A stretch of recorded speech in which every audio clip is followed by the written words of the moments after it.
What's up, y'all, and welcome back to the Atlanta Falcons Podcast Network. I'm Will McFadden, joined as always by Tori McElhaney, and training camp is in full swing. We have had 4 practices. The fans were out at 2 of them. The energy is high. We're going to give you all of our notes from the first 4 practices, some injury updates, players who stood out, kind of the rookies' impressions they've been making, anything we've heard that's interesting in the press conferences. That's what you're going to be getting on today's show. We also have an interview with Jeff Howe of The Athletic, who stopped by on his training camp tour on day 2. So we got a chance to chat with him about a few of the biggest topics in Falcons world right now.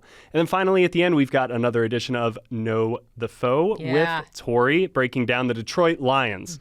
So that's what we've got on tap for you, but it is Saturday at 1:20 as we are recording this, and just a little bit ago, we had some big news. Matthew Bergeron becomes the newest member of the Atlanta Falcons to get a contract extension. Yeah, first Drake London, then we're talking about Kyle Pitts, and now we're talking about Matthew Bergeron, and I think that it's for those at home who maybe don't know, haven't seen, it's a 4-year contract extension.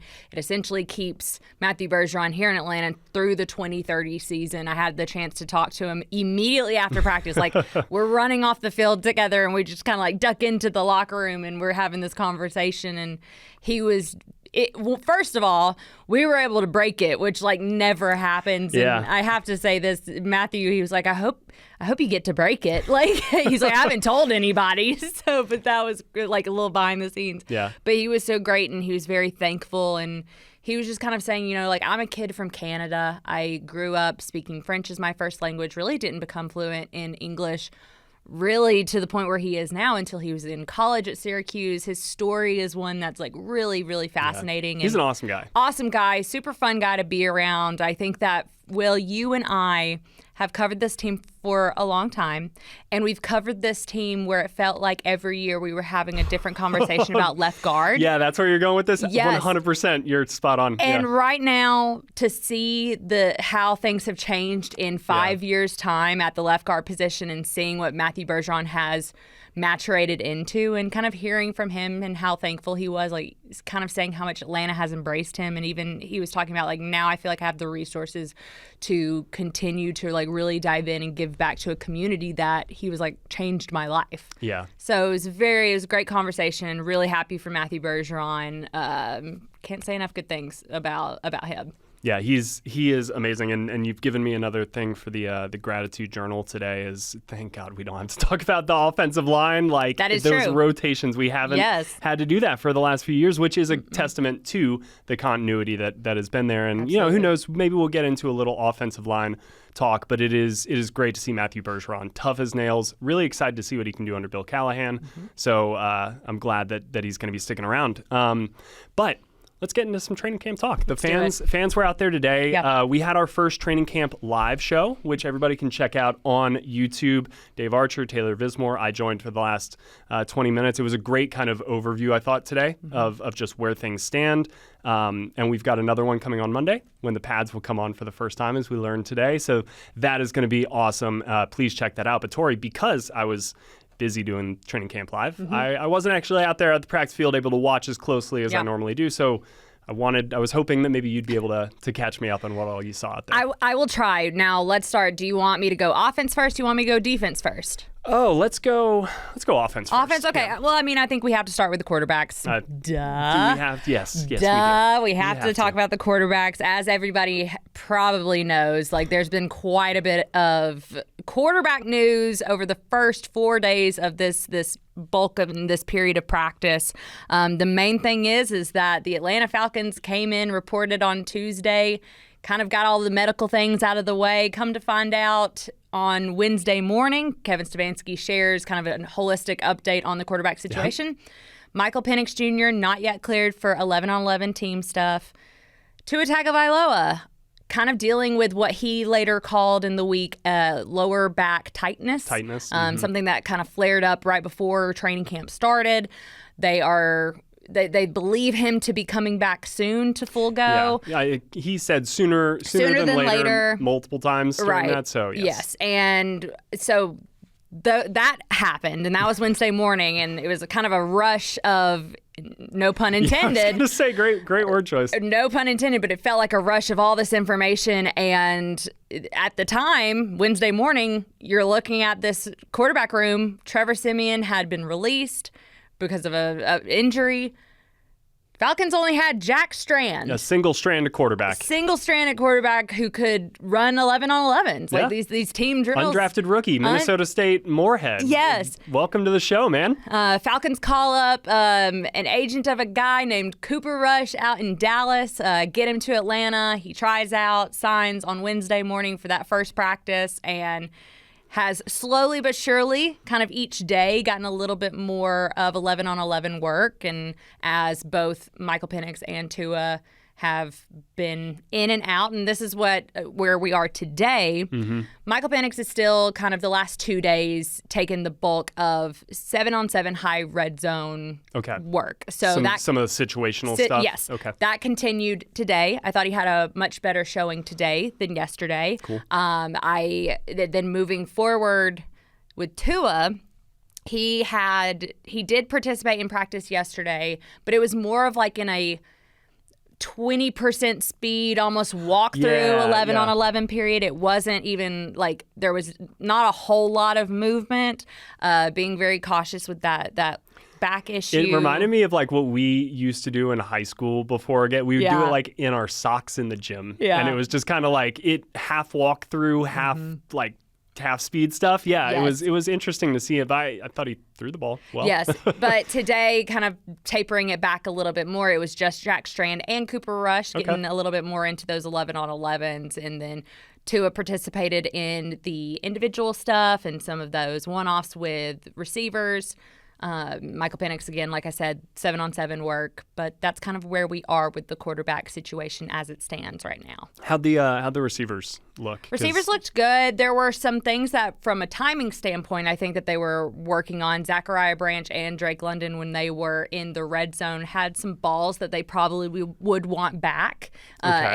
Zachariah Branch in the back of the end zone had a ball kind of get on him a little quicker than maybe what he was expecting. Gotcha. Drake London at the goal line during that 7-on-7 with Michael Penix turned at the goal line. Ball was a little bit behind him. Probably could have caught it. Michael Penix also probably would want a better ball there. So there were some things. I'm sure Drake would say though that like that's on me. I got it. Yes. That's one that I've got to come down with. Yes. Yeah. So for all intents and purposes, it was just like a lot of timing stuff, a lot of touch. The fact of the matter is right now there's a lot of moving parts between quarterbacks and receivers. I have to imagine that's hard. Right, and you're going from left-handed to right-handed. You're going from guys with maybe a different type of speaking cadence, and like there are just certain things that they're tall, the various heights, different body like types. Flamethrower arm versus some touch on the ball. Like there's a lot of different styles that quarterbacks can have. Yes, so I think that plays into kind of what we're seeing with the receivers too. I don't think that's a bad thing. That's what training camp is for. Absolutely, 100%. And I think it is hard to, I guess, separate those two aspects. Yeah. Like that is kind of the beauty, but also the tough part with receiver in particular is it can be dependent. But I have been impressed with the receivers, what I've seen so far out there. Especially, Zachariah Branch, I think, looks exactly like what you would want him to look like as a rookie. Like I remember when Calvin Ridley came in as a rookie, and I was like, that guy looks like he's ready to go in the NFL. Like, out of the box, I can see it translating in my mind on Sundays. And kind of the same thing with Zachariah. Now, that doesn't mean he's going to go out and win Rookie of the Year and do all that stuff, but like, I just think that he's going to be a very solid player right off the bat and add a dynamic aspect to this offense. And he is somebody that, whether prompted or unprompted, a lot of these vets, a lot of these guys who have been here for a minute or been around the league for a minute, I'm thinking Tua, I'm talking Drake London, Kyle Pitts, have been very complimentary of Zachariah Branch. And I think something that Tua said specifically that I really latched on to was he was like, anytime I feel like I see him, he's open. And I think that goes back to the whole reason they drafted Zachariah in the first place, and it's what we're seeing actively now in training camp is he has the ability to separate in a split second. And if you're not right on his hip, he is a couple feet, a couple steps away. Yeah. And we've seen that periodically over and over during some different periods. During the one-on-one period with the DBs and the receivers, I believe this was on Friday, was the one time that we saw those one-on-ones. Yep. Mm-hmm. I was very impressed by what I saw with Zachariah Branch, and I can't remember exactly which DB it was, but it was one of those things where Zachariah Branch was just like one gear, like at a higher gear. Yeah, he's a stick shift car, like how you have to almost like gear down to then go fast, but it's like vroom, and you just get like, he has that in him, and he's got the stuff that you can't teach. Mm-hmm. But then what I love about Zachariah is he has the work ethic to maximize those skills. It's like the stuff you can't teach that then he has taught himself at the highest level to do. So like, it's really cool. What about the other side of the ball though? I think corner, we know AJ Terrell, we know Mike Hughes, all of that. Avion has gotten a lot of attention. I'm curious how he was mixed in today, because I think we saw a little bit of an evolution of that on Friday. Mm-hmm. But then also the nickel corner spot. Just how did that all look? Yeah, let's talk about Avion first. He's still working with that second, third team grouping rotation. Kind of mixing in halfway through the second team stuff? Yeah. Okay. Mm-hmm. And, working opposite of CJ Henderson sometimes. Yep. And so he's had a nice camp. CJ he has, yeah. He's had some good moments. But Mike Hughes and AJ Terrell continue to be the ones repping with those ones. So that has not changed through 4 days.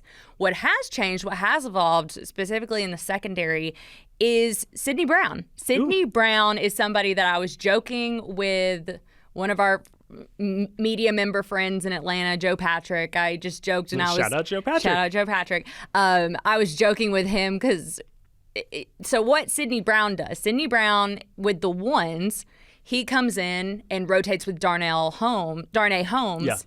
At that nickel spot, that traditional nickel. Slot. Yeah. And they are kind of every couple of plays rotating in and out. Well, then when you get to the twos and sometimes even the threes, Sydney Brown comes back out onto the field, and he's playing a more traditional safety, deep safety. Yeah. And so Joe Patrick and I were joking that it was like anytime he needed anybody in the secondary, it's just like, hey, Sydney Brown, like, where you at, bro? Yeah. Like, and so he has kind of like Martin Prado. Yes, grateful. Love my guy Martin Prado. But that's where he has been fitting, which I think is a really interesting level to kind of just his overall, the reason why you trade for somebody like that in the versatility. Because you have a vision, kind of like, here's exactly what we want to put him in and do. Was 2019 the first year you started covering for the Athletic, this team? 2020.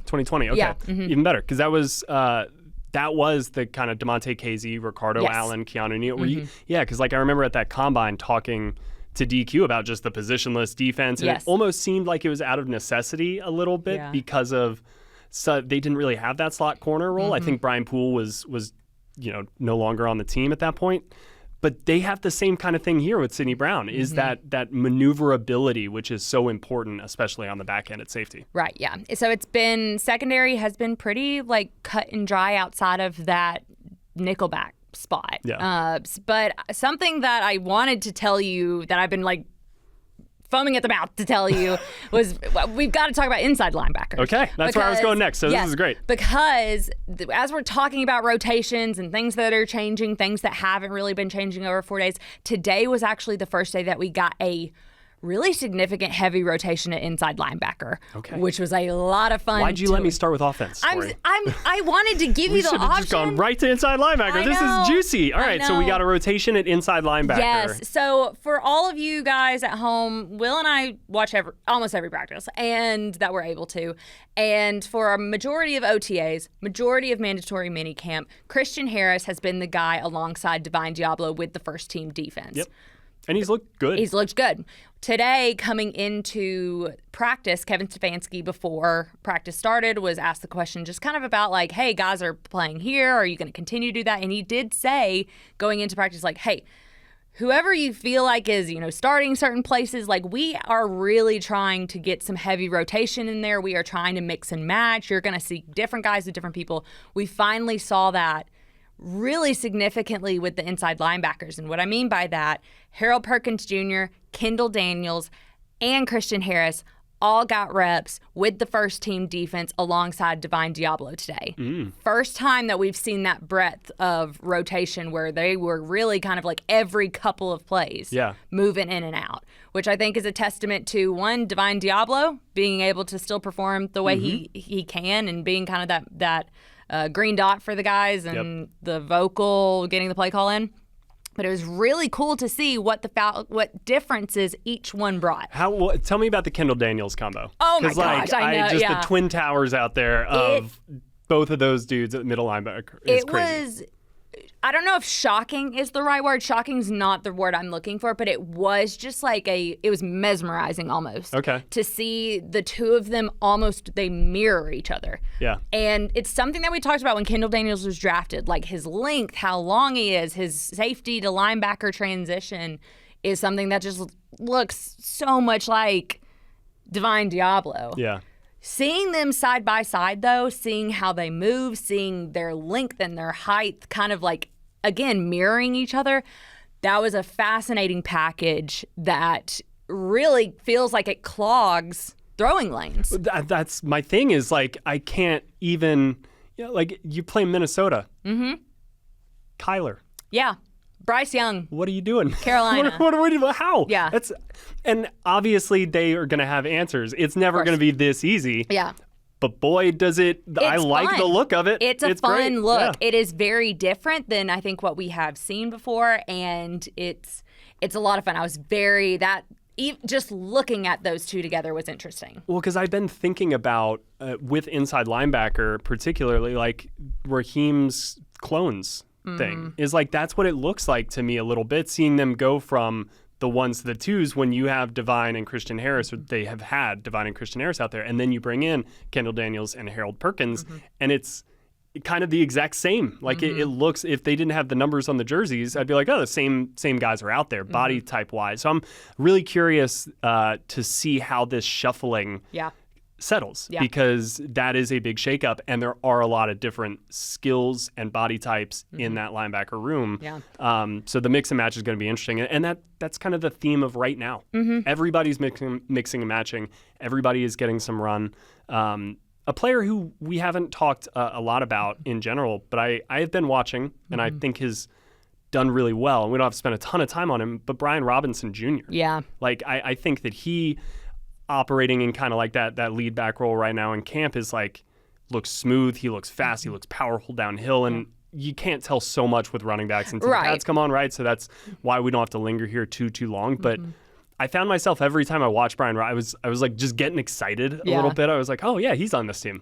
That's kind of cool. We haven't talked enough about him. Yeah, well, it is funny because because one of the first days we were out there, this is the first time that we're seeing some of these guys in like the full get up and the red jerseys and their numbers, and people's numbers have changed over the course of this offseason. Oh yeah, that's a big part of training camp. It's you're just remembering, like glued to your roster. Right, yeah. and I kept being like, who's 15? Like, I kept being like, he looks good out there. And Brian Robinson Jr., he also looks like he doesn't have the typical, stereotypical build for a running back. He's a bit longer. He's a bit taller. And so I kept being like, who's 15 for the first, 2 periods of practice?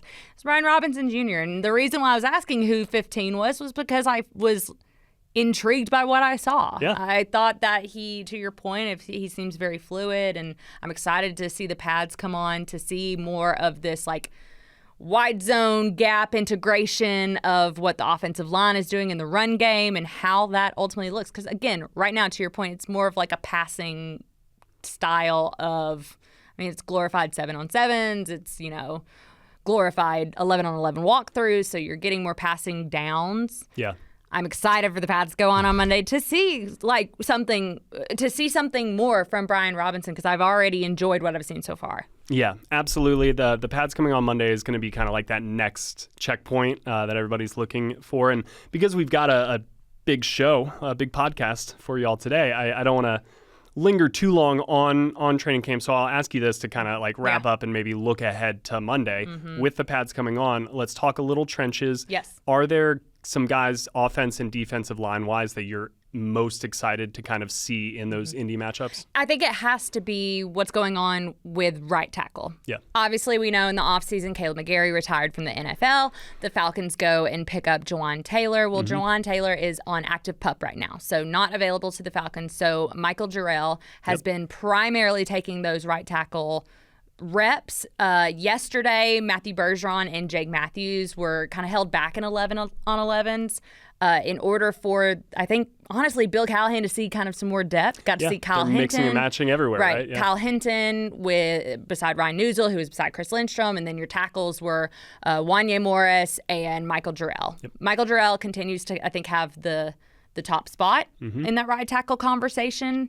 Who knows what happens if and when Jawan Taylor comes back. But for right now, it's Michael Jarrell. I'm really excited to see what he does in how my evaluation of that spot kind of really takes the next step in those one-on-one matchups where, let's be honest, edge rushers are kind of itching to get out there and actually like go after the quarterback a little bit. Like you can just you're tell. Itching to go after I know. The quarterback. Well, it was just so funny because today Brandon Dorless had a strip sack or what would have been a strip sack had this been a live situation, and it was so funny because he was trying because you can't bring guys to the ground. There's no tackling. And so he's literally he made a move, and it was a beautiful move, through the A gap.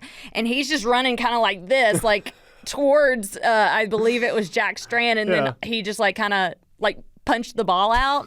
That's so funny. And it was so funny, but it just showed me like an accidental strip sack, an apologetic one, strip sack. But that's exactly what it was, and it made me laugh so hard. But that's indicative of okay, we're gonna see things go up a notch, rev up a notch come Monday. And actually was able to talk to Nate Ollie and Bill Callahan for a one-on-one that I think you'll be able to see those conversations in the training camp live show on Monday about how things heat up in the trenches when the pads go on and what they're looking for, how they're evaluating it, how they get their guys amped up. And it was funny because they had different answers. Oh, interesting. So Nate Ollie, a young and fiery... It's a real fire ice kind of. Yes, it is. Nate Ollie, a fiery, young defensive line coach, up-and-comer. Bill Callahan, the seasoned vet, has been in this for decades and was coaching when Jake Matthews' dad was playing. And their perspectives differed on it, which I thought was so fascinating. And I hope you do get to see that on the live show. If not, I'll grab those interviews and I will post them on my Twitter. That was the best plug that we could have possibly. Yes, go check out that conversation because, I want to listen to that conversation right now. Great, yeah. I'm fascinated. I only had a few minutes with it, but it was a good convo. Are you leaning one way or the other now after that convo? Which defense, offense? Who you think is going to get the belt on Monday? On Monday, usually it's defense right off the bat. Yeah. And year two in Nate Ollie's scheme, and just the attack styles. Yes. I feel like they're geared, they're built for this type of thing. And also, again, offensive line, I think there's more on their plate now with the new offensive scheme coming in that there are a lot more layers to this offense in terms of the run game, especially that I think that'll play into maybe a little bit of a slower start, but I don't think that's not bad by any means necessary. I know sometimes you can use words and the connotation of them, but I don't see that as a bad thing. I think that's actually, we're going to see a lot of it, and I'm excited about it. Yeah, this time of year, you're not moving me off my spot. You're not getting it. Yeah. Don't react to anything that's going on this time of year. It is day 4 of training camp. There's so much more to go, and everybody is learning. There's a lot of new faces on the defensive line. I can't wait to see what Mason Smith, what the power that he brings. Deshaun Samson Hand. Ebukam, Cameron Thomas, all of those, Aziz Ojulari. We're going to get a lot of, I think, really interesting and compelling stuff on Monday. So check out our training camp live for content on that and commentary and analysis as it's going on. But let's go ahead and get into our conversation with Jeff Howe and get his perspective from kind of a national standpoint about just the state of the Falcons going into the 2026 season and the makeup. So here we go, Jeff. We are really excited to be joined now by Jeff Howe, National NFL Insider for The Athletic. Jeff, thank you for taking the time to stop by on your training camp tour. Of course. Enjoyed meeting with you guys a couple years ago when we did this, so couldn't wait to get back on. Wanted to have you back, and it's been a big offseason for Atlanta. A lot of changes, and we could start at the top with Matt Ryan, with Kevin Stefanski, Ian Cunningham. I'm just curious, like, what do you think the Falcons are kind of getting in each of these guys? And anytime you make a big leadership structure, like what are the hallmarks you're kind of looking for maybe early success or cohesion? Well, I think it was impressive and important for the Falcons to take this step. They needed a redesign of the leadership structure, and I think that was an announcement to the rest of the league that things were going to change here. And it was an announcement to prospective job candidates too, obviously with Ian and Kevin taking those jobs. But that was truly, going through this search a couple of years ago and understanding what candidates were looking for. There was some skepticism. How is this building run? Who's pulling the levers? And coming out of the 25 season, 25 season. Yep. What's today? Is a flat circle. Right, It's crazy. Coming out of last season, whenever that was, in the year of our Lord, it was just important for the Falcons to say, all right, this is how we're doing things. Things are going to change. Things are going to be different. And we're showing this to everybody else. And I thought that was an impressive first step. You've got to show that you know what the process and the formula is going to be. You have to have the understanding and the experience of running through that. You have to prove that you know what you're doing. And then you've got three guys who are coming in who really don't have extensive knowledge with each other. So there's certainly questions that we can't answer. We can't predict how this is going to work. But I like the process. And in terms of what are you looking for right off the bat, I'm going to start with the quality of the person. I'm not going to lie to you. I don't know Matt Ryan particularly well, but I have some history with Ian Cunningham and Kevin Stefanski, and one of the very first things that you're going to notice about both guys is the quality of the human being. And then you look at the credentials. I mean, Ian Cunningham coming from the Bears, that rebuild was very intentional. This wasn't about, let's make a trade, a no-brainer type of trade, and then you happen to back into the number one pick in an all-time quarterback draft class. It was way more than that. It was building up the roster. It was investing the pieces the right way in Chicago to put yourself into position for when you do get to take that swing at the quarterback. Now, they got some luck. Every single great team in the history of the planet in every sport has gotten some luck in order to get the guys they want. So I wouldn't shrug that off in any sort of capacity. And then, you do all of that stuff. You get the offensive line in a better spot. You make yourself a more desirable destination for somebody like Ben Johnson, and then bang, it all comes together. That it seems like it comes together quickly, but don't lose sight of the process and how long that took. That stuff's important because when you're starting a rebuild, you have to know where you are, you have to know where you're trying to get to, and you have to be comfortable with that timeline and to get everybody else on the same page. Because it's one thing to say you have, I'm not saying the Falcons have a 2-year timeline, but it's one thing to say you have an X timeline, and then all of a sudden you get a little undisciplined, you make one move that might fly in the face, and things can kind of get out of hand really quickly. We know when things don't happen, when you do stick to that process, you wind up like a Seattle or a Green Bay or whatever, and you're built to sustain that success. Falcons are a long way away from that point, but you get the right people in place, and that starts the process the right way. So we talked about the big three in the front office, Matt Ryan, Ian Cunningham, and Kevin Stefanski. Let's move over to talk about the big three right now on the football side within this roster. Drake London, Kyle Pitts, Bergeron Robinson. Obviously, Drake London got the contract. Kyle Pitts got the contract. Bergeron Robinson, ... Where do you feel like things are fitting in with the Falcons in terms of roster construction and their playmakers? I would say ... will get the contract with Bijan Robinson. That one is as easy of a decision as it will. I mean, it just seems like it's right. I don't even, this is just me projecting. I am not reporting anything here.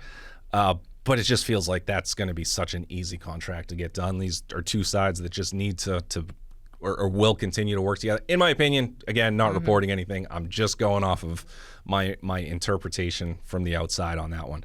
But like when you get these guys done, of course you're going to go with the guy who has a chance to be the face of your franchise for a little bit in Robinson. I mean, you've got three incredibly dynamic players. I mean, Pitts, I think, still has a little more to prove than the other two. You certainly want to see more consistency. If Kyle Pitts turns into the Kyle Pitts that we thought he could be going into his draft year, then, I mean, he still could be an elite tight end. You need better quarterback play. You obviously need the O-line to support those three guys. But when you've got those three, I mean, there's a lot of exciting things that can happen. Oh, and by the way, a 2-time head coach of the year running the offense with Kevin Stefanski. That's why, I'm fascinated by the local and then kind of the national reaction to what Atlanta has done this offseason, because on the one hand, nationally, and I understand this, there hasn't been that gigantic signing, that newcomer who is, the marquee player at X position or whatever. However, they did what a lot of teams do when they bring in kind of a first-year coach and reset a little bit, is here are a lot of guys that we know are familiar with, who have familiarity in the system that we've worked with before, to almost reset that culture and that standard a little bit internally. And that's what a lot of these moves I think Atlanta has done this offseason have been. And that is when you get back to what Ian did at Chicago, the intentionality behind everything. I think that's going to have as big of an impact as anything in year one. They didn't need to win free agency. They didn't need to have 5 first-round draft picks. How much in a division like the NFC South, where you had 3 teams finish with the exact same record last season, can those internal systemic changes and improvements have versus the need to go get, the top-end wide receiver in free agency? Can you make a game or two of a stride and win your division with some of those micro adjustments? Oh, absolutely. Yeah, for sure. Especially in this division. I think this is of course a unique division. It seems like it is every single year. I mean, it's such a fun division. The fan bases in this division. He said fun. I heard the word fun. It's a fun division. Chaotic fun. It's the chaotic, the chart, neutral chaotic evil. Yeah. As a Bostonian, a northerner, and to not have the appreciation of college football or the firsthand appreciation of a college football atmosphere, and seeing the way the NFC South rallies around these teams like it's a college football division. It's just a cool division. In terms of the important stuff that you asked about, I mean, it's just. I think you look at free agency. This free agent class was not a great one. So you're going to overpay, and you're going to 99% of the time in free agency anyway. I just had somebody this week explain it to me, pretty succinctly. If you are paying for somebody in free agency and you're giving them any sort of money at all, you're probably overpaying for them. Yeah. So you're going to take a good player and you're going to pay him to be a great player. And that's how you make mistakes. And it's certainly how you make mistakes early in a regime. I mean, how many times does somebody come in, a new regime, in whatever organization, pick one, and you say, oh, that sounds like a good contract. And then 3 months later, you're like, oh my goodness, how much guaranteed money did that player have? And that stuff sets you back. I mean, I just came from Miami. Now, talk about an extreme. I mean, that team unloaded massive amount, $179.2 million in dead money. Now, I think they made the right call. I love the fact that they made the aggressive tear down to get into the rebuild. I've gotten so far off track, I don't even know where I'm going with this anymore. But no, I mean, I get what you're saying. It's the depth, it's the roster building. You don't want to live in free agency because of the surplus you're paying and everything. Yeah. I'm glad that you brought up Miami, because my next question has to be about the quarterback situation. I was we got one of those guys. We do have one of those Miami guys that was cut for those purposes to enact their rebuild.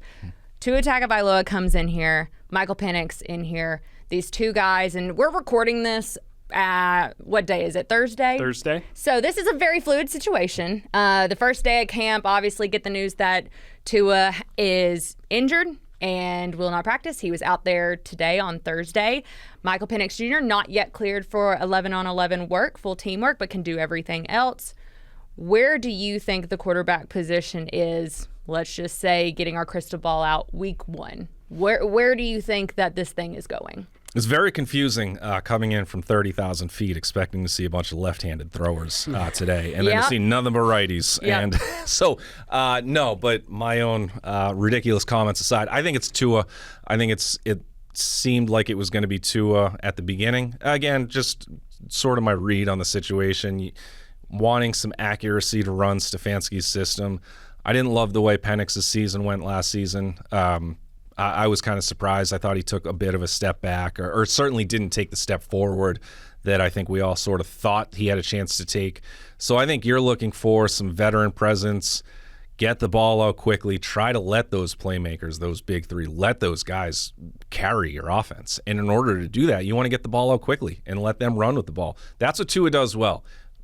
Unfortunately for Tua, he gets into a lot of problems when he doesn't trust that first or second read. He holds onto the ball too long, and then the play, more often than not, in Miami was dead. So he can't run into those issues. I am curious. I mean, it was an imperfect quarterback class in free agency. I certainly understood why they went with Tua. I mean, you have to take the finances into significant account. Having him for a minimum level style contract it's sensible when you are trying to rebuild and not trying to tie yourself up into too much long-term money. I mean, use Malik Willis as an example. He's an exciting player. I think highly of Malik Willis, another grade A human being, somebody that if the Falcons went after, you'd understand it. I also understand why they didn't want to, because he is also a wild card. I mean, I don't know how it's going to work out in Miami. He's got a long road ahead in Miami too. And it's just so you need to have the pieces in place and the finances in place. It's a hard process. You can't cheat a rebuild, and you try to cheat it with one or two players. You're not going to be honest to yourself and your system, so it's hard to make those mistakes early. And the Falcons have done, I think, the responsible thing in making sure they see what they have, build the culture, protect your assets. You mentioned not having the first round pick earlier. They could have gotten aggressive and tried to swing up for a first rounder. Then all of a sudden you're hurting, the middle class of your roster, or maybe a future pick or what have you. So there's always some danger. And another example that you didn't ask for, the Patriots going to get A.J. Brown for a first round pick 2 years from now.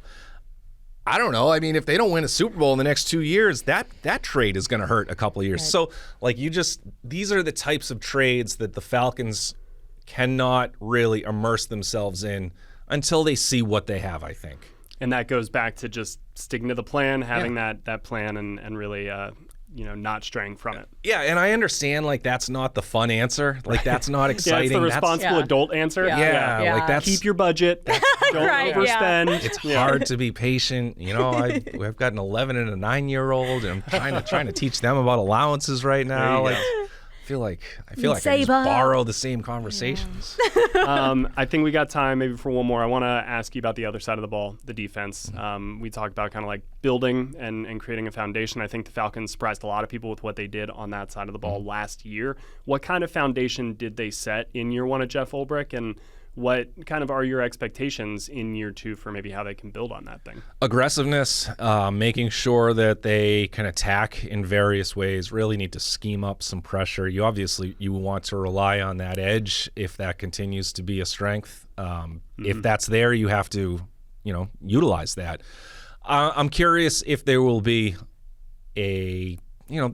Ulbrich is in place, so that, I don't want to say all of a sudden you're just going to rip up the playbook and everything from last year. But, there's got to be some changes. There's got to be something that is going to be slightly different. And, you wonder, can you recreate a lot of the momentum or the good stuff that Ulbrich was So there's some uncertainty there. I'm curious how that's going to add up. But, I mean, this is not the Bucs have spent $1 bazillion on offense, but you're going to sit here and say the Bucs are guaranteed to have a top five. We don't know. Yeah. I mean, I think I have more questions about the Bucs going into this season than I have the past 2, 3, or 4, certainly. So this is a completely wide open NFC South, as it always is, but more so this year, I think. Yeah. I'm we can just copy and paste that every single year. Yeah. Jeff, thank you so much for taking the time to join us today. Best of luck on the rest of your training camp travels. And again, everybody go check out Jeff's work at The Athletic. Thank you. A huge thanks to Jeff Howe. I thought that was a great conversation. I hope you guys really enjoyed it. We love having him on, and he is welcome back anytime that he visits Atlanta Falcons training camp. So as training camp rolls along, the plan is to get more national media members on the pod. We've got a lineup on tap, and we'll see if anybody else surprises us with a surprise visit over the next few weeks. Next week, we've got the Falcons Audible on Tuesday, so that will be the next podcast you guys get on this feed. They'll be back to kind of do this version or their version of this show and recap what they've seen over the first few days of training camp. And then we will be back on Thursday to recap the first week of padded practices, and we'll revisit this conversation, see where we stand with the offense-defensive line. But for right now, let's go ahead and toss it on over to Tori for this week's Know Your Foe about the Detroit Lions. Know your foe, back at it again. Now, I need you guys to bear with me today because I just got off the practice field, kind of sweaty, kind of probably should drink a little bit of water, and personally, we're going to slog right through this, and it makes sense that we're going to slog right through it because this is the Detroit Lions that we're talking about today. A very interesting team, one that I have been very much watching from afar and admiring what I think Dan Campbell has been able to build in Detroit. So let's jump into this segment. Who were the Lions last year? The Lions went 9-8 in 2025. They narrowly missed the playoffs after coming off of two really good back-to-back seasons in 23 and 24. And it really did feel like, okay, the Lions are the team to watch. The Lions are the team to beat. And they really did offensively remained that kind of group with Jared Goff, Jahmyr Gibbs, Amon-Ra St. Brown. They were very explosive. They were a team, and offense specifically, that could do a lot of things really, really well consistently. Now, the other side of that, and I think the part of it that made it so where the Lions didn't maybe reach the potential that they thought they could, is the fact that there were so many injuries defensively, so many inconsistencies, that it really prevented them from getting into that postseason run. And I think for those first couple of years of the Dan Campbell era in Detroit, it really was about the defense. It was about the firepower. It was about just the overall strength of that defense. And then the injury bug has gotten them. Really, the last couple of years, that makes a difference. As we all know, this is the NFL. It stands for not for long. Unfortunately, injuries are a part of it, and the Lions were a team, especially defensively, last year, that was a major narrative and storyline for them. So going into the 2026 offseason, what is the narrative around this Detroit Lions team? I do think that it goes back to a word that I think Dan Campbell has kind of said a lot, if I'm remembering correctly from his press conferences, and it's this word and this idea of redemption. And after missing the playoffs last year, I think that Dan Campbell really galvanized the team around a motto of redemption and respect. I don't know if you've seen the Lions schedule release video, but if I'm remembering correctly, all it is Dan Campbell prints off the schedule and then walks out of his office and just pins it on a board. And it's a very no nonsense Dan Campbell. We're not going to talk. We're not going to do anything funny. There are going to be no skits. We're about business, and we have something to prove this year. So I think that kind of really represents what the offseason narrative has been for the Detroit Lions. They also made a few acquisitions, particularly from a veteran standpoint. They also had a pretty good draft class, which I think was highlighting and signaling that the organization feels that it's in a playoff caliber, championship caliber window, and they're still open rather than beginning a rebuild. That's not at all what is happening in Detroit. As we've talked about some other teams that it really feels like they're enacting these major rebuilds. Detroit is nowhere around that word.